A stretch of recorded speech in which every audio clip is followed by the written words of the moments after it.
अगर आप भी यूपी स्कॉलरशिप 2025-26 का फॉर्म रिन्यूअल अर्थात नवीनीकरण करना चाहते हैं घर बैठे मोबाइल फोन से, तो वीडियो को ध्यान से देखेंगे, सारी चीजों को समझेंगे, फाइनल प्रिंट आपको कैसे निकालना है। इसके अलावा अगर आपको इनकम सर्टिफिकेट अर्थात आय प्रमाण पत्र इसमें चेंज करना है, बहुत सारे बच्चे कह रहे हैं कि सर मेरा इनकम सर्टिफिकेट कहिए कि एक्सपायर हो गया है, या फिर कहिए कि मुझे गार्जियन के नाम का लगाना है, अपने नाम का मैंने पहले यूज किया था, मेरा पहली बार में कहिए कि फॉर्म रिजेक्ट हो गया था। तो सारी जानकारी आपको इस वीडियो के माध्यम से मिलने वाली है, लाइव तरीके से मैं आपको सारी चीजें बताने वाला हूँ।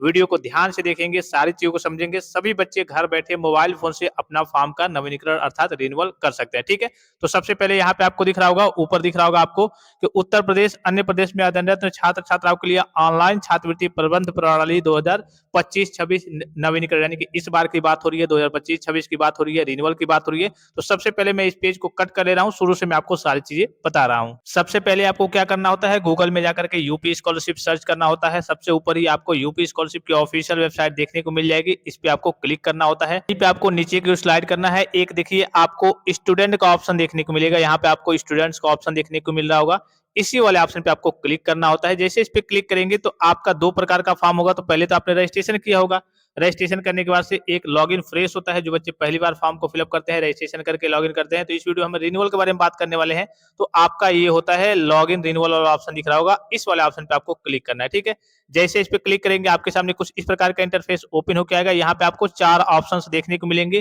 पहला जो ऑप्शन है प्री मैट्रिक स्टूडेंट्स, ये कक्षा 9 और 10 के बच्चों के लिए होता है। आप रिन्यूअल करने आए हैं तो आप क्लास 10th में होंगे, आपके लिए ये वाला ऑप्शन है। फिर दूसरा दिख रहा होगा पोस्ट मैट्रिक स्टूडेंट्स, ये आपके कक्षा 11-12 के बच्चों के लिए होता है। आप रिन्यूअल करने आए हैं तो कक्षा 12 में होंगे, आपका ये वाला लिंक है। फिर तीसरा है यूजी पीजी और डिप्लोमा के कोर्स वाले बच्चों के लिए, जैसे BA BSc MA MSc BCom MCom DElEd ITI polytechnic BTech BTC nursing BBA MBA जितने भी कोर्स होते हैं उनके लिए तीसरा ऑप्शन है। और चौथा ऑप्शन है अदर स्टेट वाले बच्चे हैं उनके लिए है, पोस्ट मैट्रिक के लिए है लेकिन अदर स्टेट वाले बच्चों के लिए है। तो आपका जो भी होगा उस पर आपको सिलेक्ट कर लेना है। उसके बाद से आपके सामने कुछ इस प्रकार का इंटरफेस ओपन होकर आ गया। यहाँ पे ऊपर आपको दिख जाएगा 2025-26। आपको क्या करना है, सबसे पहले यहाँ पे आपको दिख रहा होगा, आपको अपना रजिस्ट्रेशन नंबर फिलअप करना है। यहाँ पे ओटीआर दिख रहा होगा, ओटीआर नंबर यहाँ पे फिलअप करना है। अब ये ओटीआर नंबर क्या होता है, ओटीआर नंबर की बात करें तो इस बार आपने देखा होगा यूपी स्कॉलरशिप में एक नया नियम आया है कि सभी बच्चों को ओटीआर का रजिस्ट्रेशन करना है। अगर आपको ओटीआर का रजिस्ट्रेशन नहीं मालूम है क्या होता है कैसे करना है, तो उस वीडियो का लिंक मैं आपको इसी वीडियो के डिस्क्रिप्शन बॉक्स में सबसे ऊपर दे रहा हूँ, और टेलीग्राम पे भी मैंने ऑलरेडी सेंड किया हुआ है। उसको देख करके आप नॉर्मल सा एक तरीके से आपका वेरिफिकेशन वगैरह वहां पे होता है। ओटीआर मतलब वन टाइम रजिस्ट्रेशन, आपके आधार कार्ड का ऑथेंटिकेशन होगा, एक तरीके से ई केवाईसी नॉर्मल भाषा में कह सकते हैं। ठीक है, वो कर लेना है, क्योंकि यहाँ पे बिना ओटीआर रजिस्ट्रेशन के आपका यहाँ पे फॉर्म फिलअप नहीं हो पाएगा। उसका प्रोसेस मैंने ऑलरेडी बता रखा है, डायरेक्ट लिंक मैं आपको इसी वीडियो के डिस्क्रिप्शन बॉक्स में सबसे ऊपर दे रहा हूँ। अब ओटीआर कर लिया आपने, ओटीआर का रजिस्ट्रेशन नंबर मिल गया, उसको यहाँ पे फिलअप करेंगे। फिर यहाँ पे अपना पासवर्ड फिलअप करेंगे, और ये जो कैप्चा दिख रहा होगा इस कैप्चा को आपको यहाँ पे फिलअप करना होता है। उसके बाद से सबमिट का ऑप्शन पे क्लिक करना होता है। मान लीजिए कि आपने ओटीआर बनाया हुआ था, भूल गए हैं, तो यहाँ पे क्लिक करके आप ओटीआर को प्राप्त कर सकते हैं।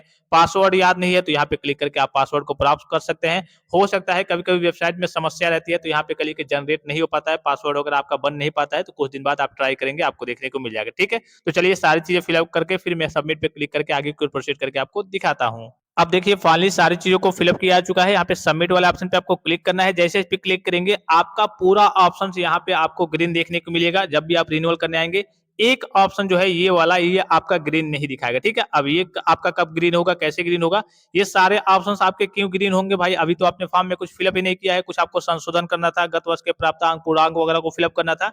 तो इस बार जितने भी डिटेल्स आपके फिलअप होंगे, गत वर्ष के प्राप्तांक पूर्णांक अर्थात पिछले साल के आपका जो रिजल्ट आया है, आप पास है या फिर फेल है, पास है तो कितने में कितने नंबर आपने प्राप्त किया है, आपके एडमिशन की डेट क्या है, फीस का डिटेल्स वगैरह क्या है, ये सारी चीजें अब आपके कॉलेज के द्वारा फिलअप की जाएंगी। ये चीज आप समझ गए। अब यहाँ पे अगर आप देखेंगे थ्री पैरेलल लाइन पे क्लिक करके, तो यहाँ पे देखिए सारे ऑप्शंस आपके सभी पहले से ही जो आपने फ्रेश फॉर्म फिलअप किया होगा, तो सारे वेरिफिकेशन वगैरह आपके हुए होंगे, जैसे कि आपका मोबाइल नंबर का सत्यापन हुआ होगा, फिर आय एवं जाति प्रमाणीकरण हेतु के लिए कि आपका टिक दिखाएगा। अब बच्चों के सामने यहाँ पे समस्या आती है, यहाँ पे कौन सी समस्या आती है, आय यानी कि इनकम और कास्ट सर्टिफिकेट को लेकर के कि सर मेरा क्या हो गया है, एक्सपायर हो गया है, हमें चेंज करना है। ठीक है, तो जो आपने पहले income certificate, caste certificate, domicile certificate जो भी लगाया है, आपका अगर बीच में कोर्स में एक्सपायर हो जाता है, तब भी आपको चिंता में पड़ने की जरूरत नहीं है। उसी बेस पे, उसी इनकम सर्टिफिकेट के बेस पे भले ही आपका एक्सपायर हो गया है, आपका पैसा आ जाएगा।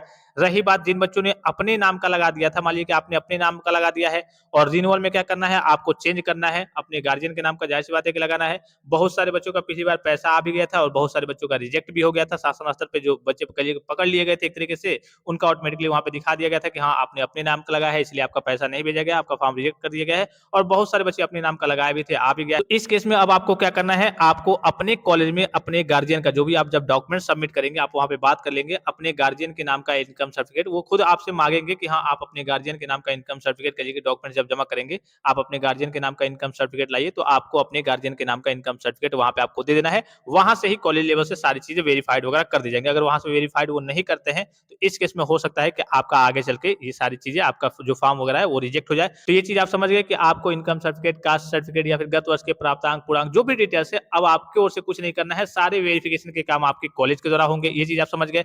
एनपीसीआई का वेरिफिकेशन आपका पहले हुआ होगा, अगर रिजेक्ट हो गया होगा इस बार किसी कारणवश, तो यहाँ पे आपका ये ट्रिक नहीं होगा। आपको इसको वेरीफाइड करना होगा। सभी बच्चों का ऑलमोस्ट करिए कि यहाँ पे कंप्लीट है, ठीक है। फिर यहाँ पे देखिए मेन जो पहले आपका ओपन होता था, क्या ओपन होता था, ये वाला आपका ओपन होता था कि नवीनीकरण आवेदन पत्र को क्या करें, आप संशोधित करें। भाई हमें फॉर्म में गत वर्ष के प्राप्त अंक, पूर्णांक, कुछ डिटेल्स वगैरह को फिलअप करना है, सही करना है, तो यहाँ पे संशोधित करें। ये भी ऑप्शन आपका ओपन नहीं होगा। जैसे ही आप फॉर्म को करिए ओपन करेंगे, सबमिट करेंगे, अपना लॉगिन करेंगे, ऑटोमेटिकली सारे ऑप्शन आपके टिक होंगे। बस लास्ट वाला जो ऑप्शन है, वो ऑप्शन आपका टिक नहीं देखने को मिलेगा। कौन सा ऑप्शन, यहाँ पे जो दिख रहा होगा ये वाला, कि संस्था हेतु आवेदन प्रिंट करें, ठीक है। अब ये एक ऑप्शन दिख रहा होगा आपको कि जांच हेतु आपको प्रिंट करने का ऑप्शन मिलता था कि आपने फॉर्म को फिलअप किया है तो जांच हेतु आवेदन प्रिंट कर लीजिए। जब आपको कुछ फिलअप नहीं करना है, आपकी ओर से कुछ फिलअप ही नहीं करना है, ऑटोमेटिक आपका ये सबमिट हो जा रहा है, सारे ऑप्शन ग्रीन टिक हो जा रहे हैं, तो ये भी ऑप्शन आपका ओपन नहीं होगा। क्यों नहीं ओपन होगा भाई, जांच हेतु आवेदन प्रिंट करेंगे मतलब कि हमने फॉर्म को फिलअप किया, हमें जांच करना है, इसलिए हम प्रिंट करना चाहते हैं। जब आपने कुछ फिलअप ही नहीं किया, विभाग की ओर से आपको मौका मिल ही नहीं रहा है फिलअप करने का, सारे काम आपके कॉलेज के द्वारा फिलअप किए जाएंगे। आपके रिजल्ट के डेटा वगैरह और एडमिशन के डेट वगैरह और जितने भी चीजें आपके कॉलेज के द्वारा सब करिए के डेटा को व्यवस्थित किए जाएंगे, वेरिफिकेशन किए जाएंगे। तो जब आपको मौका ही नहीं मिलेगा तो प्रिंट क्या करेंगे। बस आपको फाइनल प्रिंट करना है, जो आप कॉलेज में जमा करते हैं उसका फाइनल प्रिंट करना है। उसके लिए आपको क्या करना है, आवेदन प्रिंट करना है, तो इस पे आपको क्लिक करना है। जैसे इस पे क्लिक करेंगे, आपके सामने जो आपका प्रिंट है, प्रिंट आउट है, जो फाइनल प्रिंट है वो देखने को मिल जाएगा। यहाँ पे आपको दिख रहा होगा 10 समोत्तर छात्रवृत्ति शुल्क प्रतिपूर्ति नवीनीकरण हेतु ऑनलाइन आवेदन पत्र का विवरण 2025-26 शिक्षण संस्था में जमा करने हेतु, यानी कि ये आपका क्या है, फाइनल प्रिंट है। और 31/7/2025 यानी कि अभी अभी ये फाइनल प्रिंट वगैरह निकाला गया है, ठीक है। और नीचे की ओर आएंगे तो यहाँ पे सारे बेसिक से डिटेल्स वगैरह, आपके नाम, सारी चीजें देखने को मिल जाएंगी। इसमें हो सकता है कि कुछ चीज आपका ना शो हो, जैसे कि यहाँ पे बैंक डिटेल्स में आएंगे तो बैंक डिटेल्स का क्लिक नहीं शो हो पाएगा। फिर आप यहाँ पे अगर आप देखेंगे तो आपका उपजाति हो गया, माता जी का नाम हो गया, हालांकि आपने फॉर्म में फिलअप किया है लेकिन यहाँ पे शो नहीं होगा, ठीक है। तो इसको लेकर के बच्चे कंफ्यूजन में रहते हैं कि सर मेरे में कई सारे डिटेल्स वगैरह शो नहीं हो रहे हैं, क्या गलत हो गया है। नहीं, ये कुछ चीजें हैं, जैसे कि आपका ईमेल आईडी हो गया, ये भी नहीं शो होता है कभी कभी, ठीक है। कुछ चीजें हैं जो नहीं शो होती हैं, तो इसको लेकर के आपको परेशानी में पड़ने की जरूरत नहीं है। क्लिक करिए कि आपका व्यवस्थित हो जाता है, ऑनलाइन तरीके से आपका वेरिफिकेशन हो गया, ठीक है। नीचे की ओर आएंगे तो आपको क्या क्या कॉलेज में सबमिट करना होता है, कौन कौन से डॉक्यूमेंट्स लगते हैं, तो वही वही सारी चीजें हैं। यहाँ पे मैं आपको दिखा दूं, देखिए यहाँ पे ऑफिशियली मेंशन भी है कि आवेदक, मतलब आवेदक क्या है, आप है, आपने आवेदन किया है, आवेदक के माता पिता अभिभावक के आय प्रमाण पत्र की छायाप्रति निर्धारित प्रारूप पर, यानी कि आप, जाहिर सी बात है, मैंने आपको शुरू में बताया कि जो इनकम सर्टिफिकेट अब लग रहा है आपके नाम का नहीं होना चाहिए, आपके नाम का नहीं लग रहा है, आपके गार्जियन अर्थात आपके माता जी नहीं है तो पिताजी, दोनों नहीं है तो आप जिस भी रिश्तेदार के यहाँ रहते होंगे, अभिभावक के यहाँ रहते होंगे, उनके नाम का इनकम सर्टिफिकेट आपको स्कॉलरशिप में लगाना है, ऑफिशियली मेंशन है। दूसरा वही देखेंगे तो आवेदक के जाति प्रमाण पत्र की छायाप्रति निर्धारित प्रारूप पर, देखिए यहाँ पे आवेदक के जाति, यानी कि जो जाति प्रमाण पत्र है वो आपके नाम का रहेगा, आपके नाम मतलब कि आवेदक के जाति प्रमाण पत्र की छायाप्रति। वहीं अगर आप ऊपर वाले फर्स्ट वाले ऑप्शन में देखेंगे तो आवेदक के माता पिता, यानी कि आप आवेदक है, आपने आवेदन किया है, आपके माता पिता के नाम का इनकम सर्टिफिकेट अर्थात आय प्रमाण पत्र रहना चाहिए, ऑफिशियली मेंशन भी, आपको बहुत ज्यादा बजाने की जरूरत नहीं है। उसके बाद से कौन कौन सी चीजें लगेंगी, तो जो आपने फीस वगैरह जमा किया है तो उसकी रसीद वगैरह, अगर गैप है 2 कक्षाओं के बीच में तो आपका गैप का सर्टिफिकेट वगैरह, ठीक है। उसके बाद अगर आप हॉस्टल में रहते हैं तो हॉस्टल में जो फीस वगैरह जमा किया है उसकी रसीद वगैरह, थोड़ा सा स्कॉलरशिप का पैसा आपका ज्यादा आता है। इसके बाद से जो भी आपका बैंक वगैरह पासबुक हो गया, उसकी फोटो कॉपी वगैरह, हाई स्कूल का डिटेल्स वगैरह और जो गत वर्ष का पिछली कक्षा का आपका रिजल्ट वगैरह है वो आपका लगेगा। और यहाँ पे आपको दिख रहा होगा अंक पत्र की छायाप्रति, जो भी आपका प्रीवियस ईयर का रिजल्ट हो गया और हाई स्कूल का रिजल्ट वगैरह हो गया वो हो गया, और आपका प्रमाण पत्र यानी कि जो आपका मेन आधार कार्ड होता है वो। ठीक है, ये डॉक्यूमेंट्स आपको सबमिट करना होता है और ये जो आपका 3 पेज का लगभग फाइनल प्रिंट निकलेगा, इसको लेकर के और ये जो डॉक्यूमेंट्स मैंने बताया इसको लेकर के आपको कॉलेज में सबमिट करना होता है लास्ट डेट से पहले।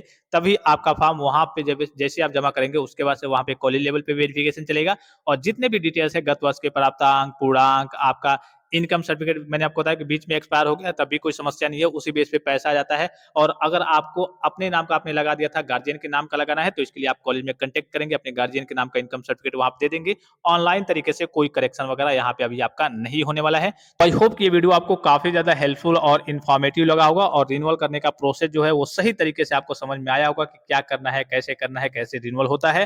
फिलहाल इस वीडियो में इतना ही, इजाजत दीजिए, धन्यवाद, थैंक्स फॉर वॉचिंग, मिलते हैं नेक्स्ट वीडियो में।